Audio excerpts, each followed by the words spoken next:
All right, thank you so much for having us. Thanks to Dan and the whole crew at Streaming Media. Super fired up to be here today, not only to share our story, something that we don't do too often in a format like this, so that's exciting. You're gonna have to go a little bit easy on me. And we're also just really excited because we don't think this is just our story. We think this is a global story of people who have a ton of their own content and want to experience it in the ways we've become accustomed to with services like Netflix or Spotify and the others. So, our journey began pretty early on, and we've been at this for quite some time. So, for me personally, I'm one of the co-founders of Plex, and when I started having children, I learned something that I didn't expect, and that was that children have a monk-like capability to watch the exact same movie over and over and over again, right? And this is in the day, I'm old, so this is when there was DVDs, like shiny things that became Frisbees and peanut butter and jelly sandwiches, and they wanted to watch the same thing again and again. And I'm lazy, so I was looking for a way to make this a lot simpler. And make it simpler, for me, because again, I'm lazy, but also in a way that my wife would be able to use it, and my children. So kind of at the heart of what Plex is about is really about making something fun and beautiful and simple for people to use. So, just by quick show of hands, how many folks in the room have some personal media, whether it's some photos or some videos, maybe some music, something that you have in your possession that you're collecting, and it's a train wreck, maybe, at least like mine was. So, if you kind of look at my story, this is some real numbers way back when, 2007-ish, when we started playing around with this. I had a number of devices that I wanted to be able to access this content on, whether it was my TVs in the living room, the bedroom, or my personal devices. I had all of this content. I also, when I started having kids, bought a digital camera. So for the first time, I didn't need to be royalty to be able to actually take a bunch of pictures of my kids. I'm also a terrible photographer, so I take tons of photos of them, hoping that one might get lucky here or there. So I have a huge photo collection. And at one point in time, I thought I was kind of cool. And I had a really kickin' CD collection from college when I actually was able to find music and listen to music and enjoy it. And I ripped that, and I wanted to access it. So I had a bunch of music, and then we started taking videos of the kids, and I had a bunch of DVDs that I had ripped, and I needed a way to organize this. So, basically, the vision is pretty simple. Give ourselves and our users one window into all of this content, right? To give them one fun, easy, beautiful way to access this content on basically any of their screens. So it's not just, not just about giving me access to it. It's about making this work anywhere I care about it, whether it's on my laptop, on my tablet, on my phone, on my Roku, on my smart TV, on my console. So that's what we started building. We made a decision pretty early on that these platforms were going to open up to us, right? At the time, back in 2007, I don't even think you could write an app for iOS that wasn't just a web view or whatever. So it's easy when it's just a couple guys in a garage to, make a, big, bold move. And that big, bold move was we want to create a central place to store and manage this stuff and then be able to stream it, right? And we were seeing people do this in the cloud. And essentially, this was just kind of bringing this into your home, right? Bring this organization, the server technology into your home so you can now do all the things that you could do with these other streaming services. So now today, we've actually got it to the point where our media server runs on just about every platform under the sun. So we started off on the Mac. We actually viewed the Mac Mini as kind of this perfect little home theater device that could serve and be a client hooked up to my TV for content. It could play HD stuff, it had a remote control, it was powerful enough to do the things we want to do. So we started on the Mac, have our biggest install base is on Windows.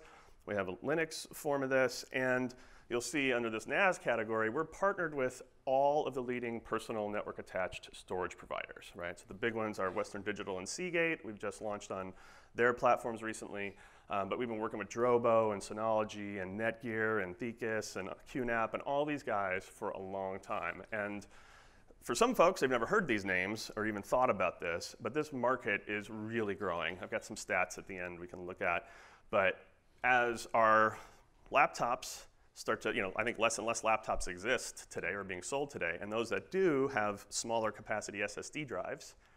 I've got phones that take high resolution photos and high resolution video. I need some place to store this. And for people who take a lot of those things, the cloud is not affordable enough or reliable enough or personal enough to satisfy that. So we're seeing a lot of NAS technology and competition there, which is exciting for us because we're one-click install on all of those devices. We also have streaming clients for all the browsers and all of the mobile platforms. So for us, that means iOS, that means Android, it means Windows Phone, yep, and it means Windows 8 and Amazon Fire devices, pretty much anything that you can stream to that's mobile in essence. And we've been doing that for quite a while. And now we have a pretty complete smart TV story as well. We've spent a lot of time in the past year or more working on our HTML5 client, and I'm going to show that in a little bit, which gets us on devices like LG and Philips and Vizios and Toshibas and Samsungs and Sony devices and others. And then we have a big streaming device footprint as well. So Android TV, Chromecast, the Roku, Fire TV. We're actually today announcing that we will be available on TiVo devices starting in early June. So that's a big new relationship that we're announcing today. We're pretty excited about. We also have an app available on all of the major gaming consoles, all the way back to the 360, Xbox One, PlayStation 3, PlayStation 4, and the Ouya as well. And then I mentioned the cloud stuff up here. We have some technology that allows people to take content that they have stored in their home and easily one-click sync it up to their cloud storage provider of choice, whether that's Dropbox or Google Drive or Box or whatever, and then be able to access that content and stream it outside of their home. Whether or not they may not even have a device on at home that's serving this content, they can go straight to Plex.tv from within the app. It just works, and then they can stream it straight from the cloud storage provider to their device. So really trying to start to help people work in a hybrid world, which is, I think, what we see the future really is going to be for people who have this content. Some people may be pure cloud, some people may be pure in-home. We think that a lot of people are probably going to float a little bit between the two based on different needs.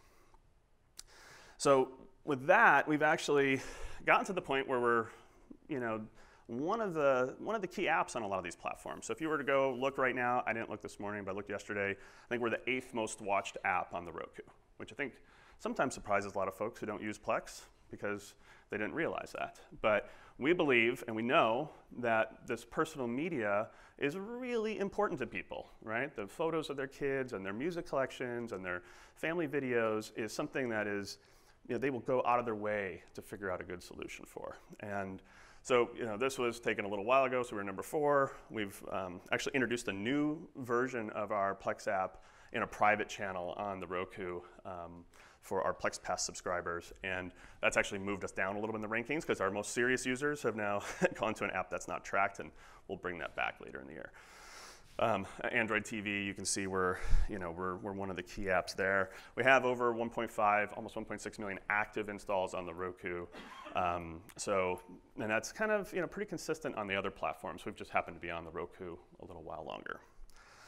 So we've got, the story here is, it's very personal, yet somehow this story has gone, pretty global. So we have millions of users around the world, millions of active users around the world. We have over 5 million households that have registered. We say households because traditionally, you set up this once in your home and it might serve a whole family of their personal media needs. And we're growing by at least 300,000 users a month. So we're starting to see, at first I think some of our concerns was, well, this is cool to us.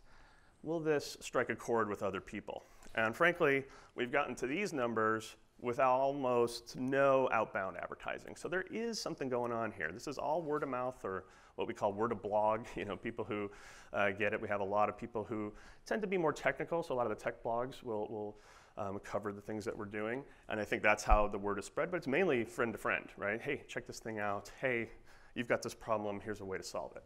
So that tells us this is important to people.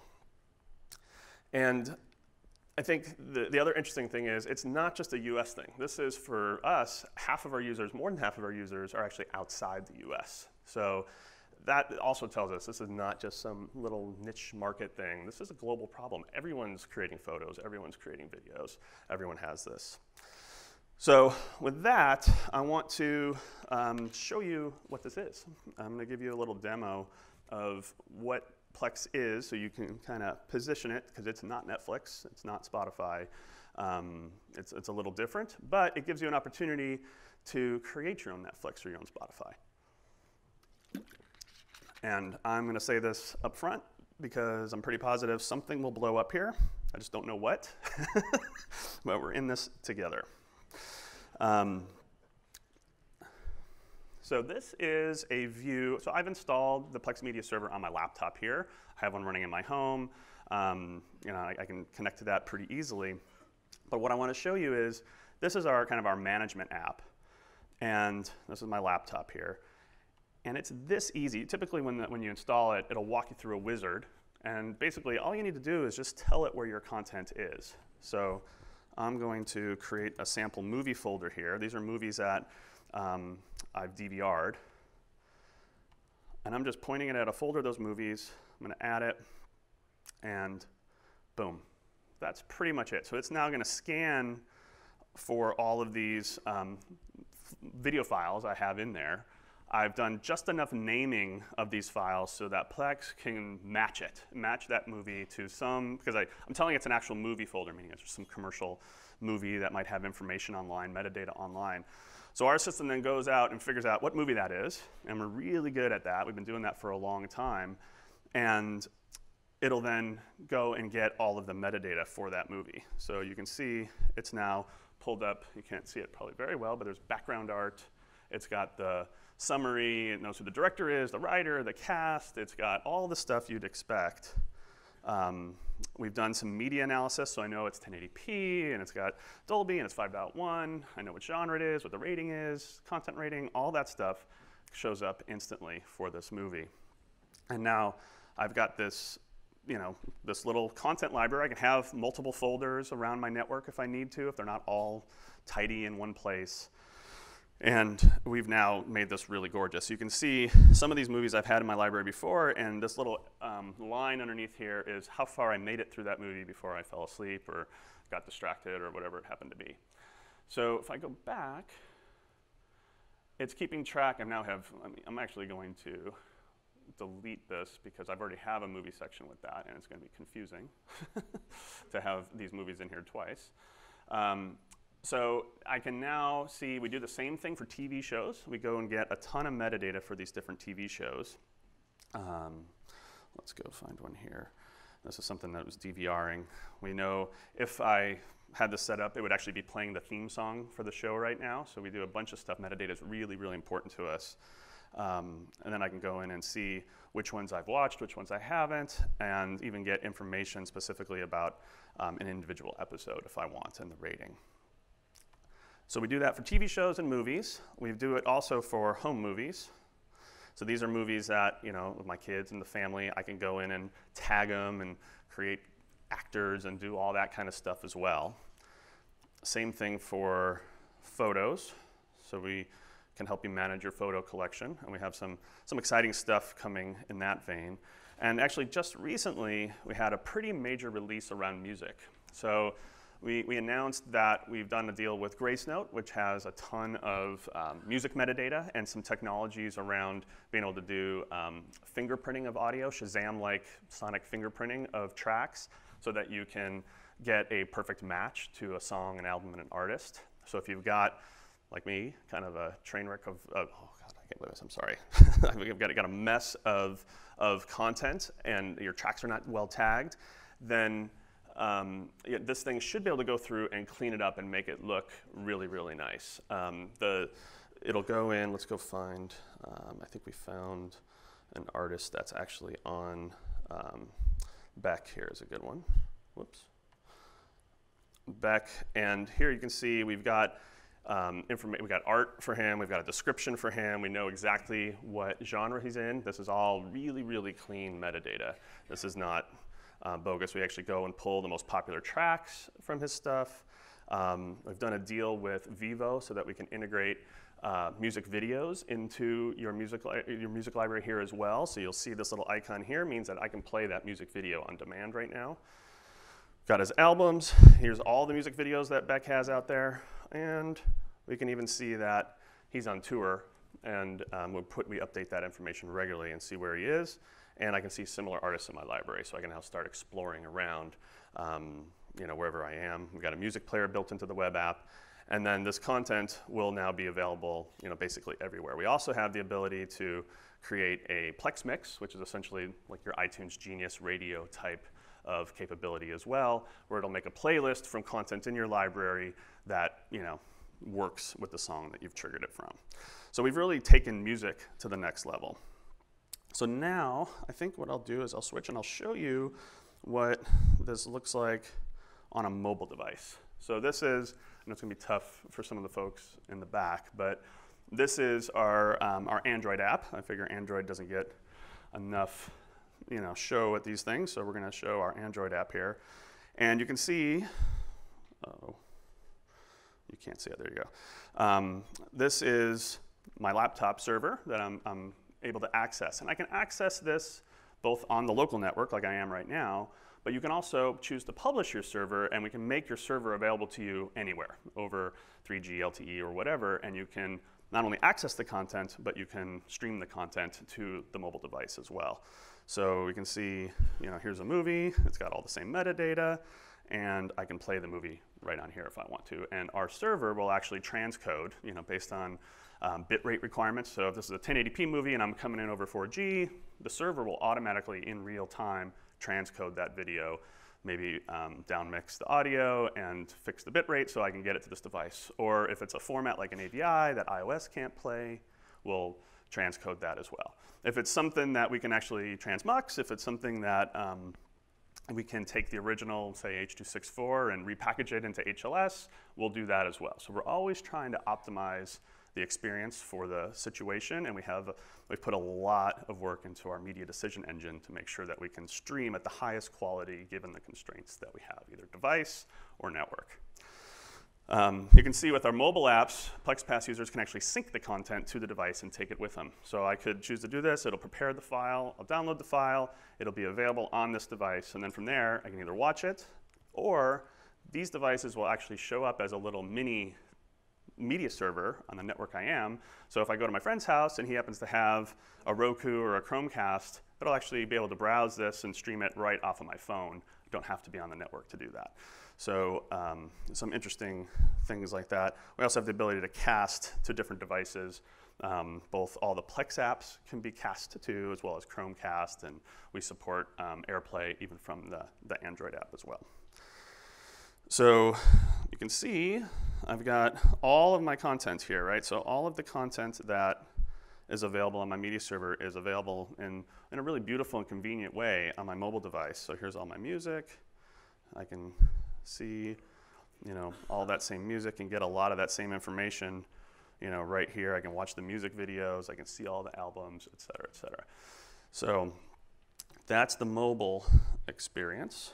And then I'm going to switch one more time here. I'm waiting for something catastrophic to happen because this hasn't blown up yet. And here's our big screen app, right? So this is kind of our direction for the 10-foot experience. We're really trying to make it more beautiful and very easy to get to the content I care about at my fingertips here. So you can see I'm in the middle of these. I can resume watching. I can see recently added content, recently added music, recently added movies. We actually have a feature that we call Watch Later. We can let you queue up content that you see around the web. So we have a little bookmarklet, Every user actually gets their own personal email address at plex.tv, and you can actually send URLs our way, so we can queue up videos on Vimeo or YouTube or whatever, so you can now see them later. You can even recommend them to your friends. So these are videos that have been recommended to me, all here on my dashboard. So, and then if I want to, I can dive in and see all this content. We're actually trying to help you explore the content in your library. There's not a lot of content on this laptop, showing me the top unwatched movies, by rating in my library, movies I'm in the middle of, recently viewed movies, etc. And then if I need to, I can actually drill down and explore these movies. I can start to, see related movies. We can start to see, more by a particular genre very easily, right? So again, trying to give you that experience that you've come to expect from other on-demand services from your own library. And we'll do the same thing here for music and for photos and your home videos as well. So I think that gives you at least a pretty good idea of the types of things that we're doing. You can see here's an artist. Here's all the videos from that artist that I can play. So all that same content now available from a remote control. So that's the demo, and it didn't break, so something else bad will happen later. So now, one of the big questions that comes up is, what's the business here, right? We don't license content, right? This is a totally bring your own content in this world, right? These are your photos, these are your home videos, this is your music collection. So that was actually a really good question. We asked ourselves that question for a long, long time and try to figure out what's the right thing to do here. How do we bring this amazing technology to people, but then eventually be able to create a business and keep making it better and better and support it in a formal way? So what we did was we came out with what we call the Plex Pass, and you won't be able to read it, so I'll give you, a couple of the highlights here. But what we have is, it's a freemium model. So anyone can come and download the server for free. A lot of the apps are free. Some of the mobile ones have an in-app purchase for $5. But ultimately, a lot of the core technology that we just saw is available completely for free. What we've done is we've created a subscription that enables advanced features. So I talked about the music fingerprinting and the Plex Mix and the Vivo videos. That's actually a Plex Pass benefit, right? So you can still do music in Plex, and it's really good, but with the Plex Pass, it gets even better. Same thing for the ability to sync, right? You can still use Plex, you can stream it anywhere, but if you want to sync it to your mobile device and take it with you, that's a Plex Pass feature. We have really sophisticated parental controls, so you can create accounts for your kids and control what content they have access to or not. That's a Plex Pass feature. The ability to sync to the cloud. We have a really cool feature in our mobile apps that allow you to automatically in the background upload all of your camera roll photos back to your media server. So you know that everything on your phone is backed up, it's back in your control, and then you can easily view it on all your devices or even share it. One of the things I didn't go into here much is you actually can share libraries in your media server with your friends and your family. So for example, my parents have access to my kids' the home video library and the photo library. So on any device they sign into, they actually can stream from my house onto their TV or their mobile device any of those pieces of content that I've made available to them. And then we've added this ability to get trailers and extras. So if you've got movies and stuff in your library, we'll get the behind the scenes stuff. We'll get the official movie trailers for those. You can even run Plex in a mode where you can get cinema cinema-like experience where it'll pre-roll a couple trailers before the main feature starts, which people asked for. And then we also provide early access to some of the apps as we're kind of pushing them through a preview mode. I mentioned the Roku app. That's another benefit of the Plex Pass is you get early access. And then we also make the mobile apps, which typically cost $5, free to Plex Pass users. So there's a bunch of reasons why people would upgrade to a Plex Pass subscription. And we're trying to constantly find ways to make Plex great as a whole and to improve it if you subscribe. So the good news is we've been on all these devices, and last year we added a whole bunch of platforms. We're kind of almost done adding platforms, unless there's some platforms I don't know about coming out. We'll probably want to get on there too. But now we're really in the mode of trying to make them really powerful and work really, really well and have feature parity across all those apps. So, but since the beginning, people have been really, really excited about what we're doing, kind of giving them control over this content. So, you can see some of the different things that people care about is the ability to stream, to anywhere they happen to be from their home, right? So that's a core, thing that people love, be able to stream their whole music collection to anywhere without having to sync everything to their device and worry about how much space they have and things like that. And I think, it's just the convenience and the control is what people really enjoy. So the other thing is that it's a really highly rated app, right? We're not just throwing this out there and we're trying to tell people, again, it's all been word of mouth. So you have to have highly rated apps. So we're 4+ on every platform we're on. Our goal by the end of the year is to be 4.5 everywhere. It's really, really hard because people use their 1 stars to give us feedback on things that they want, and that bring things down. But I think we've got it at a point right now where we're pretty confident that anyone who picks it up should be able to get some real value out of it and enjoy it. So switching gears a bit to kind of what we're seeing in the world, right, which I think is probably a lot of stuff that you folks are seeing as well. But I think we were always concerned that we were dealing with something that was a little bit niche-y, a little bit, we love this. Certainly some other nerds love this, but the broader universe really like this. And here's a handful of the trends that we're seeing that, and stats that kind of lend credence that this is an important part of the whole landscape here for an individual. Over 35 billion songs downloaded from iTunes total, right? That is a ton of music in people's possession. Over 300 hours of video uploaded to YouTube every minute, and 380 billion plus photos taken every year. And from our perspective, this is opportunity for everyone, but in particular, to help people manage, this explosion of content. If we look at the storage situation, we touched on that before, it's predicted that the average household will have somewhere around 3.5 terabytes by 2016. I think a lot of that's going to be on these network-attached storage devices over time. But today, it's desktops and laptops with USB drives plugged into them. We've got, we think that these stats seem pretty real to us. Seeing what we're seeing is that personal storage market is going to grow from 5 billion to 40 billion in the course of the next 5 years, from 2012 to 2019. And the cloud storage market is huge already and growing really fast. So looking at a $100 billion market over the course of the next 5 years.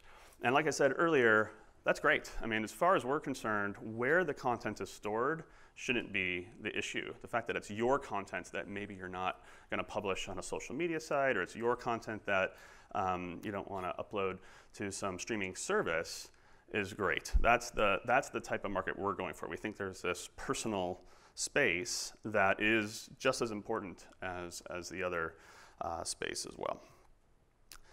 And then more devices, right? I mean, I think I can just look around the room and see the phones and the laptops and the pads and everything here. The sheer number of these makes this problem harder and harder and makes it more important that it gets solved.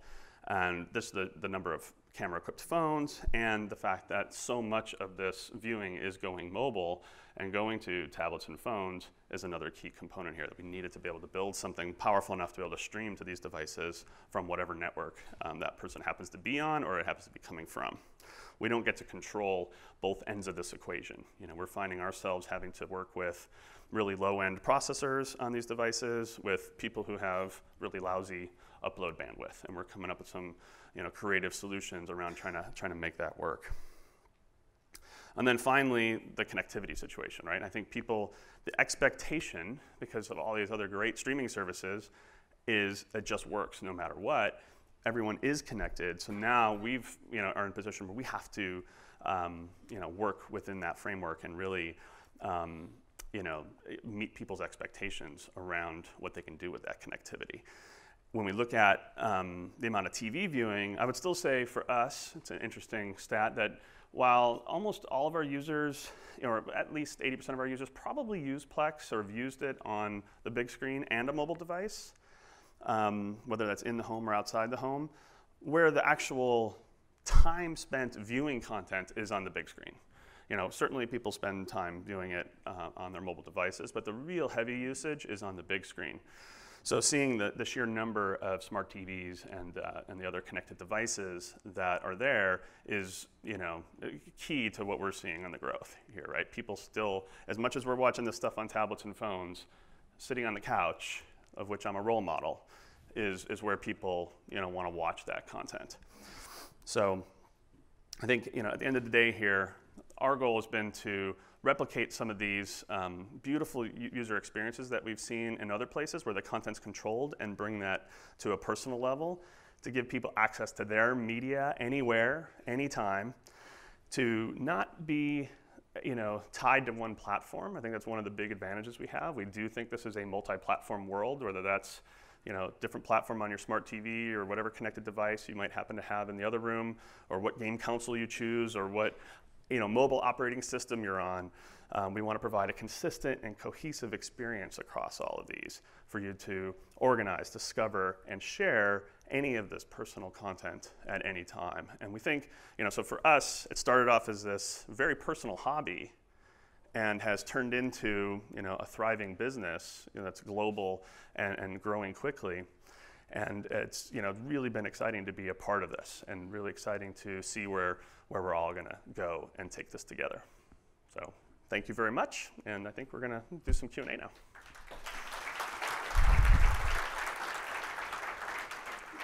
All right, we have a question right over here. Excuse me. Hey, congratulations on TiVo. Thank you. And in your talk, you mentioned DVR. What about us that don't have TiVo, have Comcast, Cox, Charter, whatever? How are we going to tap into that last frontier? Stay tuned. We are, there's a couple things you can do today. I mean, I actually personally still have a Windows Media Center rig hooked up that I DVR stuff off of my, you know, cable card. And I use that with Plex all the time. So a lot of people will record using some system, whether it's Windows Media Center or iTV or whatever. There's a couple other things. There's a Kickstarter going on right now by the HD Home Run guys, Silicon Dust, for a DVR with that. And integrating that with Plex is super simple. Point the recordings at a folder, point Plex at the folder, and you get all of this. So I think already there's a solution, but, you know, we can certainly do more over time on that. With all those supported platforms, how does your company and development team maintain all those with new versions coming out and, you know, with new firmwares, et cetera? So I'll give you a little background on our team. We've got kind of an interesting model. So my co-founder is actually in Maui. So we started the business on day one totally virtually.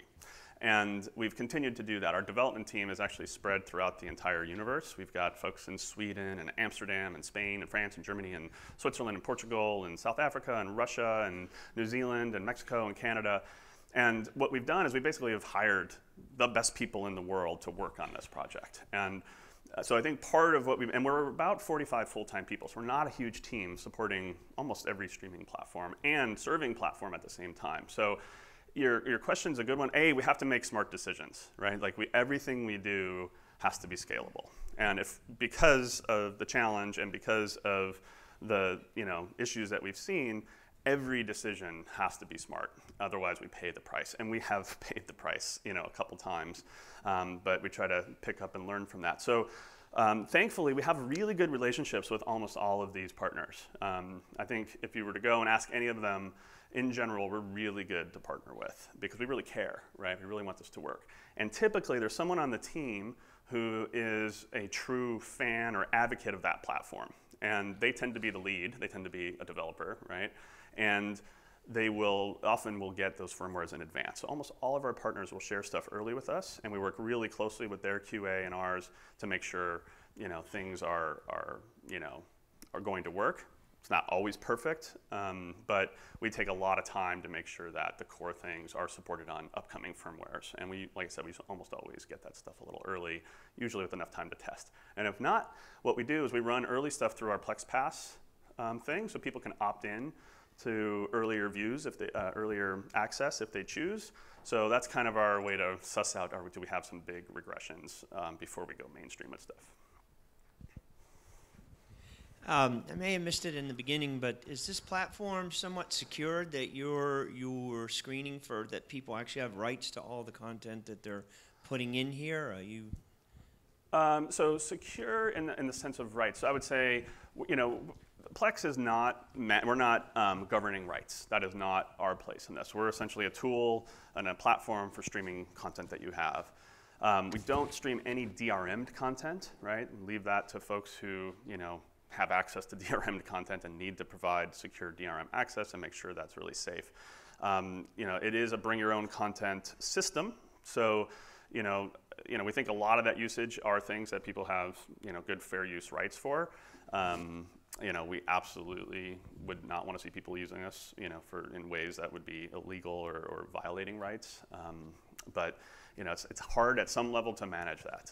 There's really no way for us to control, what people do with their systems. If you're contacted by somebody who has rights to content and they think a user that's using Plex doesn't have rights to it, do you take it down? Do you take it out? So first of all, since 2007, that's never happened, right, to an individual user that I'm aware of. We've had some people have, frankly, they put up a Plex server and they put content on there that they shouldn't, and they, publicized it, and once someone brought that to our attention, and boom, that account went away in minutes.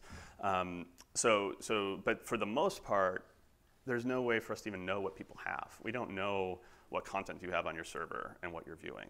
We're not in the middle of that loop in any way. Some more questions. While I'm waiting for one, we have a couple submitted earlier. What does Plex think about the future for 4K? Yes. So 4K is actually something that our users have started to really, ask us a lot about. And I think, the GoPros and other devices that actually help people create 4K content is great for two reasons. One, hopefully higher quality content, and two, for us, it's another reason that having the content in the home makes sense, right? That you want to stream this super high bitrate content, might be tough to do that over the average internet link, at least in the original resolution. So we had a lot of interest. We're starting to see more TVs support it. Our challenge, frankly, is that some of the devices only support H.265, and the CPU horsepower required to convert like a 4K H.264 video into H.265 is pretty heavy duty, and it's just some devices just aren't going to be able to do that. We do most of our transcoding live in real time, so to do something like that requires pretty beefy stuff. The H.265 transcoder or encoders that we've seen just haven't been optimized yet, and I don't know what the exact future on that is. Hopefully they get a lot more efficient, but what we'll probably look at doing, frankly, is more background transcoding to prepare the content in advance for devices that can only stream in certain formats, and then I think we solve that problem that way. We do, what we've done in some cases, and certainly we'll do in more, is make sure that the streaming supports 4K on that device. So in some cases, it's as simple as the media player just does it automatically. In other cases, we have to work some magic on the platform to enable that. One other question, as somebody who works with a lot of different partners and products, et cetera, will there ever be any video standards? I don't know. In some ways, I hope not, right? Because it makes our job more and more valuable. And on the other side, the one thing that we use almost everywhere is we use HTTP live streaming with H.264.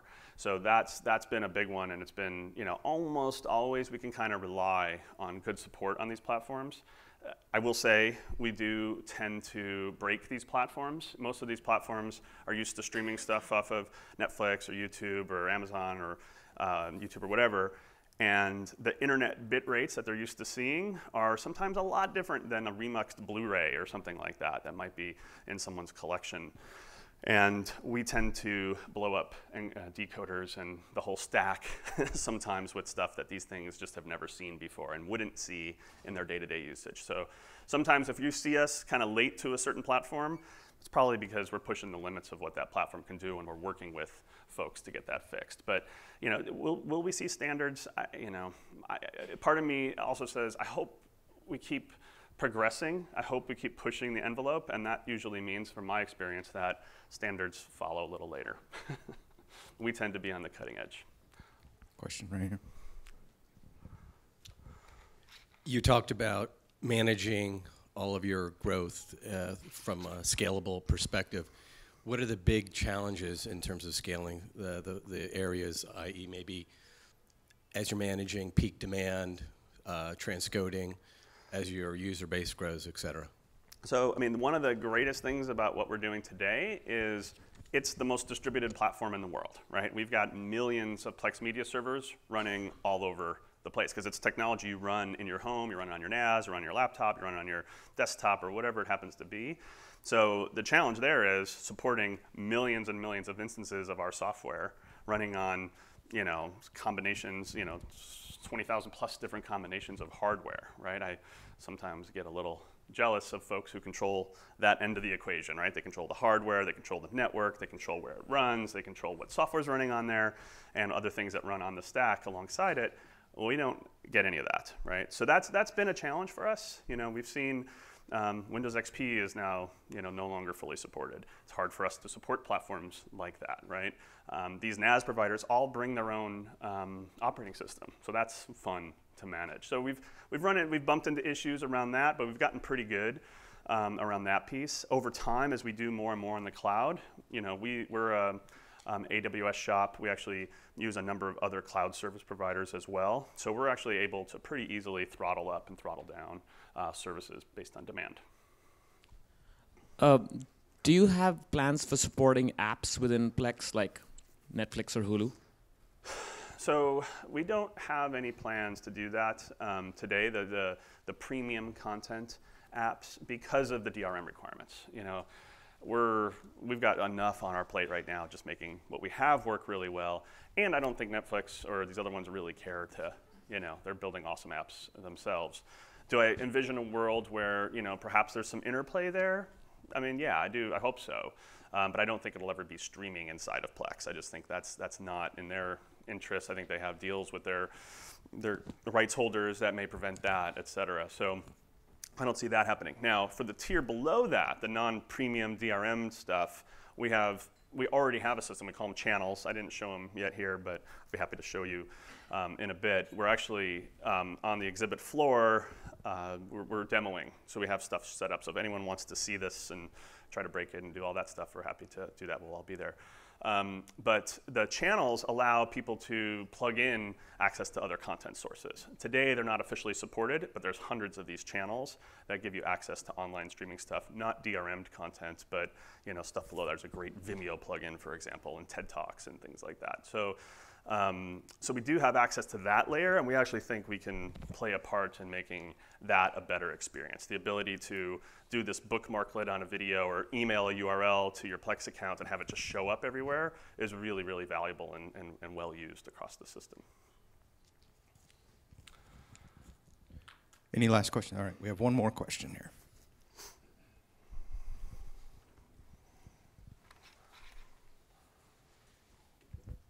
Is any of your technology on the server that's doing the transcoding, is any of that open source or available to take, you know, for contributions? There are components that are. The core brain behind the system is closed source. There are components that are open. Some of the channel stuff, some of the actual. Well, there are pieces that are. We can be happy to talk about that. We actually. Typically what we find is that people want to contribute.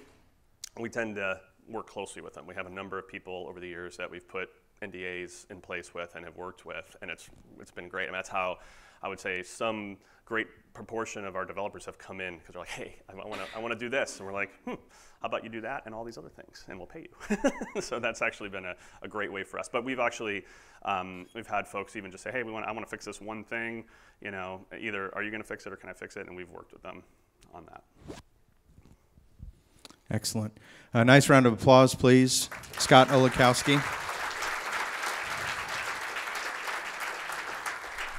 And as Scott said, as soon as you enter the exhibit hall on the left at the Streaming Devices Pavilion, we have Plex set up on several TVs and devices, and he'll be there, and you can get your hands on them and play around. So the exhibit hall's now open, and thank you. Enjoy your day here at Streaming Media.